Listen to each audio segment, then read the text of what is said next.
Señores, regreso estamos con el consumidor y es un gran placer compartir con el señor Fermín Troncoso, quien es el presidente de FENADEPRO, la Federación Nacional de Detallistas de Provisiones. Y qué mejor persona para hablar con respecto al comercio, la actualidad de lo que está pasando hoy día en el comercio, que con él que maneja este día a día. Un gran placer tenerlo en el programa, don Fermín. Gracias, Pablo. Y qué bueno que poder compartir con usted en el día de hoy para hablar sobre esta realidad, ¿no? Lo que está pasando. Mucha gente a veces se preocupa en el país con respecto al tema de los precios, al tema del comercio, en estos últimos meses, o este año 2015 y también el 14, que fue muy seco. Ha habido mucha preocupación con respecto a la sequía y cómo afecta esto directamente a los productos agrícolas y la relación que va directa, obviamente, con los precios. Y nos gustaría que usted nos explicara cómo va eso, cómo está el comercio hoy día, los precios se han mantenido estables, la gente está comprando. Habla un poquito de este sector. Sí, bueno, qué bueno. Y gracias por invitarme, sí, porque en verdad este programa siempre ha sido un aliado de nosotros, del comercio. Sí. Y de hecho, pues, agradecemos sobremanera, y permíteme entrar en esa parte, que esté prácticamente ya cumpliendo 8 años pro consumidor, y que ha sido una hechura de doña Altagracia Paulino, al respecto de que conocía el campo y por ende ha tenido una gran labor. Ya va a cumplir 8 años el organismo, que de hecho le ha traído mucha tranquilidad al comercio en sentido general, porque salimos de aquella odiosa ley 13, que era con macana y con policía. Así es. Y de todas maneras ha habido ahora una situación muy diferente, donde hay un diálogo permanente, donde hay un contacto permanente, y nos sentimos ser parte de Proconsumidor, y también nos halaga el crecimiento y el soporte que ha habido desde ese departamento con la licenciada Altagracia. Y eso vale mucho viniendo de usted y hablando por ella. Entiendo que vale mucho porque como es una institución que rige, ¿no?, el tema de la protección de los consumidores, y obviamente ustedes, el hecho de que ustedes se sientan de esta manera significa de que se está haciendo un trabajo que ha respetado los derechos de ambas partes. Sí, claro, y eso es importante. Se nos toma en cuenta porque somos partícipes en las decisiones. Claro, sin ustedes no hay consumidores. Claro, Así es. Entonces se cambiaron aquellos odiosos inspectores con macana, como se decía en la época Morillo López, por ahora consejeros, inspectores que van a supervisar y a dialogar y a pedirle a los detallistas que deben hacer esto, cambiar aquello. Claro. O sea, es muy diferente. Sin embargo, hay un mejor comportamiento del detallista hacia el consumidor, porque hay también una mejor supervisión. Así es. Esa es la realidad. En cuanto a tu pregunta inicial, que es de conocimiento en general, ha habido unos 3 años ya de sequía, 3 años, muy fuerte, y que de hecho han golpeado bastante nuestro país, y ya tanto al extremo de que las aguas están ya peligrando, escaseando y con ciertos riesgos de haber una crisis mayor, pero de todas maneras nos sentimos todavía como dominicanos bendecidos por el Señor, en el sentido de que en el área del Caribe, que y en donde ha pasado aquel fenómeno El Niño, que la sequía ha sido fuerte, quizá no, a veces en ocasiones más fuerte que la nuestra.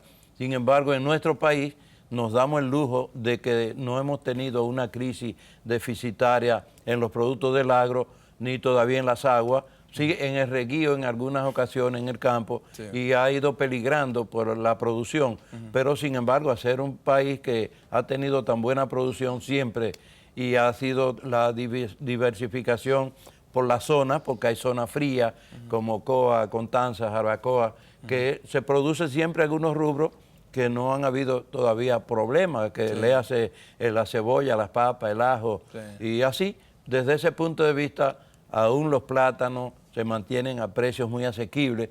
Igual que el arroz, ha habido una buena producción, que se mantiene un arroz al detalle todavía hablándose de 16, 18 pesos la libra.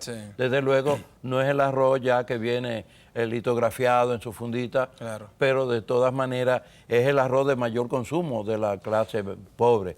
Hemos visto en estos últimos meses también que ha habido productos que han presentado algún tipo de alza. Le preguntaba fuera del aire que a qué se debía esto, si son los artículos que por el tema del ciclo de producción se escasean en este momento y suben, o si ha habido alguna otra situación que haya provocado esta alza. Bueno, como tú señalas, temporalmente son productos cíclicos que por los años estamos acostumbrados, que tienen sus épocas de escasez, que entra un poquito, la producción no ha entrado, que va a entrar, como también ha habido abundancia en algunos, que viene el problema de que la producción llega junta, pero no han habido esos problemas, las alzas han sido un tanto mínimas en esos productos y también entendemos que obedece a otras cosas, por lo menos ha habido en ocasiones la importación de algunos casos como las habichuelas. Conocemos que las habichuelas importadas han alcanzado y se mantienen a un precio muy alto, producto al manejo que ahora se tiene en la bolsa de valores, que hay ya una situación que es normal desde el punto de vista de lo que existía antes, pero esto sabemos también que vino a regularizar una deficiencia, una anomalía que había en el manejo de los permisos y de la forma de la burocracia que se utilizaba. Entonces se terminó un problema y se ha iniciado un nuevo sistema que estamos, diríamos, en recomposición todavía. Hay cosas que hay que irla... Sí, disculpe que le interrumpan esa parte, porque me he tenido reuniones con productores, con importadores de habichuelas y han planteado que el tema del nuevo procedimiento, con el tema de la bolsa, el manejo de la bolsa de la habichuela, con algunos de los productos que incluye la habichuela, ha causado que la habichuela llegue más cara a los consumidores, la habichuela importada, para un tema de un manejo. ¿Qué tienen que decir ustedes con respecto a esto? ¿Es cierto que ha habido un problema con el tema del nuevo manejo? No, aunque ha venido a ser más transparente el proceso, pero obviamente ha encarecido el precio de esto. Sí, desde el punto de vista lógico, en el papel se nota que hay un encarecimiento porque realmente allí al haber esta forma de negocio que ya es una oferta que se crea con oferta y demanda. Oferta y demanda, claro. Son subastas, ¿no? Es una subasta. Es una subasta. Lo que realmente entendemos que quizá debe haber otro mecanismo y que también se debe reconsiderar en alguna parte, que alguna parte de esa importación que va a cubrir el problema de la necesidad del déficit productivo, pues pueda ir a algunas instituciones, como en este caso las federaciones de comerciantes que antes recibían permisos, pero que sean supervisados y que se garantice que el precio no va a tener el aumento. Pero desde el punto de vista lógico, lo que ahí hay que pagar en la bolsa, pues encarece directamente el producto porque el consumidor final es que tiene que absorberlo. Claro. Ahora, si vamos a la realidad, ahí hay la transparencia, porque también en ocasiones que no existía la bolsa, aparecían precios escandalosos, producto de agiotismo, de manejos que ahora no pueden darse, aunque sí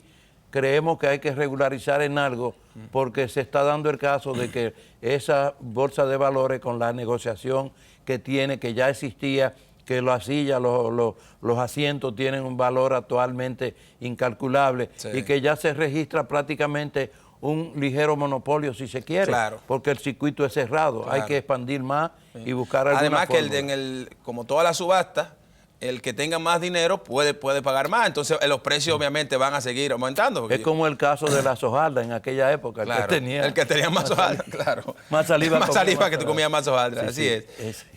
Quiero hablar sobre un tema interesante, otro tema importante que ustedes manejan muy bien, y es que yo he escuchado siempre de la queja de los consumidores de que en la cadena de la producción y de venta, la comercialización de los productos, da cabida a problemas de inflación, o de más que de especulación es el término. Porque desde desde que el productor saca el producto, valga la redundancia, hasta que llega al consumidor, pasa por varias manos, incluyendo ustedes los detallistas, que son los que al final, los detallistas son los que al final le venden directamente a los consumidores. ¿Me podría explicar esta cadena? Para entenderla mejor, ¿cómo es que funciona esta cadena y cuál sería en un mundo real los márgenes que debería tener un producto de aumento de beneficio en esa cadena? Sí, mire, eso ha sido un problema de siempre, que en una ocasión se estuvo liberando un tanto de eso, y fue precisamente en la creación del INESPRE, cuando aquel gobierno de Jorge Blanco, cuando estuvo precisamente allí Gustavo Sánchez Díaz, que es un ingeniero que tenía conocimiento muy vasto, se trató de crear centros de acopio en algunas regiones y entonces también se habían creado ya por las asociaciones y federaciones cuotas semanales de tales o cuales productos que se impedía el agiotismo en la acaparación. El acaparamiento no existía porque INESPRE tenía almacenes, los llamados los silos que estaban ahí en la avenida Luperón, y eso pues se fue extinguiendo, fue desapareciendo. Existe ahora el INESPRE, pero no juega ese rol, ese papel. Y de hecho, la cadena de la comercialización actual, que era la de siempre, es que el productor produce en el campo, a veces muy lejano, con dificultades para poder llevar a los mercados el producto. Aparecen intermediarios vivos de los mercados que van en sus camiones, sus camionetas, le compran allí a veces a precio vil, dependiendo de la habilidad del vendedor y del comprador, y también de la época, porque hay momentos en que el productor tiene que salir del producto porque si no se le daña. Así es. Y entonces en esa situación aparecen los comerciantes que hacen ese transporte y ya entonces ganan como intermediarios directos, pero vienen al mercado y expenden a otros mercaderes y ese mercader va a los colmados o el colmado va al mercado.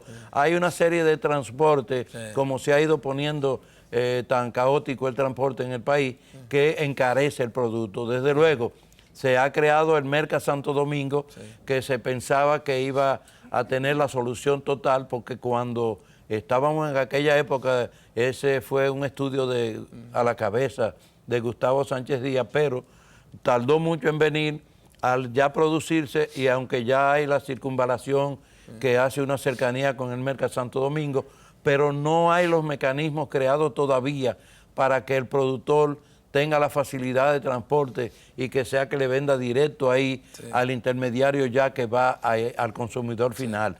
Es una situación que hay que crear una modalidad que las autoridades tienen que hacer inversiones para traer del campo el producto y entonces tener quizá aquí en el Merca Santo Domingo un mecanismo de que llegue a los colmados, en este caso a los ventorrillos, el producto con facilidad. Pero existe especulación. Existe la especulación. Existe la especulación porque las condiciones están creadas. Están creadas para eso, obviamente. En todo ese proceso, en toda esa cadena, usted pone el precio que usted tiene. Intermediario. Sí, y de cuando tú tienes el producto que fuiste bien lejos a buscarlo y eres el único que lo tiene en el mercado, entonces tú pones el precio, como en ocasiones los importadores traen un producto importado y no hay en el mercado, también pone el precio, que es lo que pasa en estos momentos con las habichuelas pintas, que están altas, como el caso específico de la cebolla que hubo. Los monopolios siempre hacen daño. Habla un poquito de la federación. Quisiera que habláramos de la federación. ¿Qué hace esta federación con los detallistas? ¿Tiene actividades? ¿Tiene capacitación? Porque muchas de las cosas, muchas veces vemos que hay en los mismos detallistas hay desconocimiento en algunos casos del manejo del comercio, muchos negocios que quiebran, el trato al consumidor, a los mismos clientes. Nos gustaría que usted nos hablara un poquito de esto. Es correcto. Nosotros creamos el famoso, aquel comercio que se llamó cadena de distribución de los detallistas. Traímos esa experiencia de Costa Rica que funcionaba con muchas facilidades y realmente aquí se crearon unas 5 cadenas a través de nuestra institución. Sin embargo, se fueron extinguiendo porque los mayoristas sacaron de abajo de la manga algunas cartas y entonces iniciaron el proyecto de llevar puerta a puerta el producto. Entonces no estaban creadas las condiciones en las cadenas para esa. Cuando vinieron las cadenas fue para acabar con el agiotismo que existía en algunos sectores de mayoristas. Sin embargo, jugaron su papel, pero llegó el momento en que los mayoristas se salieron con la suya al respecto de la mercancía puerta a puerta, y eso sigue siendo una preocupación y sigue siendo una facilidad para el sector mayorista, que ha adquirido grandes recursos y ha tenido la oportunidad en ocasiones de ser el importador en ocasiones, pero también el que recibe de la empresa criolla el mejor precio, porque se usa ahora una alternativa de venta por escala. Y cuando se habla de que de 100 cajas te damos 10, son 10 en una. Y desde el punto de vista cuando tú compras las 10 no te dan las 10, pero sí el mayorista que puede, y cuando le habla de 1000 cajas o de 1000 sacos, a veces compran cosecha, pasa mucho con los casos de los plásticos, y en ocasiones ve que se abaratan, por ocasiones se encarecen, o sea, porque hay un mayorista actual que está regionalizado, que hace ventas directas al país entero, tiene flotillas de camiones, que es un competidor muy fuerte para el pequeño mayorista, igual que para el detallista. Hay la facilidad de que eso, entonces eso ha creado esas distorsiones que las federaciones no tienen la oportunidad de distribuir a sus asociados, como el caso específico del INESPRE, que habían aquellas cuotas, no existe la oportunidad de permisos a través de agricultura, y las federaciones y las asociaciones han mermado mucho en su mecanismo de función directa. Esa es una realidad. Entonces, el tema de la capacitación, me gustaría que esa parte dejara, porque una de las quejas, y que también uno siempre recibe muchas quejas de los televidentes y personas que se nos hacen en la calle, es el tema del manejo de muchas veces de los, perdón, de los detallistas en su relación con los consumidores. Y nos gustaría que brevemente nos explicara cuál es la realidad de esta situación y cómo se pudiera mejorar en caso de que... Sí, claro, mire, la realidad es que el detallista está recibiendo mucha orientación, pero no obstante, el sistema mismo del autoservicio o del servicio a domicilio, el delivery, pues crea ciertas distorsiones, porque el delivery es un empleado que no tiene la capacitación, que no es pagado quizá en la forma que debe ser, y tiene el gran peligro del motor, eso encarece más al comercio. Hay una situación que fue la salvación del comercio al detalle, el delivery, cuando vinieron aquellos llamados PALI, que estaban instalando en sectores ya pequeños y grandes almacenes, pero eran colmados. Y desde ese punto de vista ellos exigían hasta funda para el producto. El detallista llevó el producto al consumidor a través del delivery y ha sido un gran éxito. Aquellos botellones que llegan a un cuarto, segundo, quinto piso, pero desde el punto de vista es un empleado que es muy, diríamos, voluble, porque no se retiene mucho, porque desde que tiene un poquito de conocimiento del manejo, busca ir a otro tipo de trabajo y hace un mal servicio cuando no es bien pagado. El detallista tiene que cubrir ahora el gasto del motor, el gasto del delivery, y desde ese punto de vista el detallista no está tan disponible a estar entrenando a ese empleado, y no puede tampoco el empleado dentro, que ya tiene una conciencia diferente, trasladarse al motor a la calle. O sea, que es un tema que debe ser enfrentado, ser abordado de alguna forma. Lo estamos abordando, se capacita en ocasiones, se hacen charlas, pero el sistema tiene unos problemitas, unos escollos que no son tan fáciles, pero sí estamos trabajando para corregir. De verdad que agradecemos muchísimo, don Fermín, que usted esté en el programa. Le agradecemos mucho que nos haya dado todas estas informaciones importantísimas y que podamos conocer la realidad de este sector también de detallistas, que es el que tiene el contacto directo con nosotros los consumidores, el colmado, el que ayuda, el que da el fiado, que eso es importantísimo muchísimas veces. Que la semana pasada salió una encuesta del Banco Central donde hablaba acerca del comercio y del tema financiero, y hablaba que el 70%, creo que un 71% de la población cubría sus necesidades mensuales, podía cubrir lo que no le daban los recursos con el fiado. Y hablaban del fiado de los colmados, y yo sé que esa parte ustedes han sido parte vital para el desarrollo. Nos ha dado muy en la cara, porque a veces el detallista anotaba lo que fiaba en la misma tabla del escaparate, y cuando se pintaba se borraba, pagó todo el mundo. Muchísimas gracias. Gracias a ti. Es un gran placer tenerlo en el programa. Gracias, le felicito. Señores, nos vamos a la pausa. Cuando regresemos, el licenciado José Miguel Borges nos acompaña. Hablaremos sobre la importancia de las firmas y de los sellos en los contratos. Señores, esto es importantísimo. No se vayan.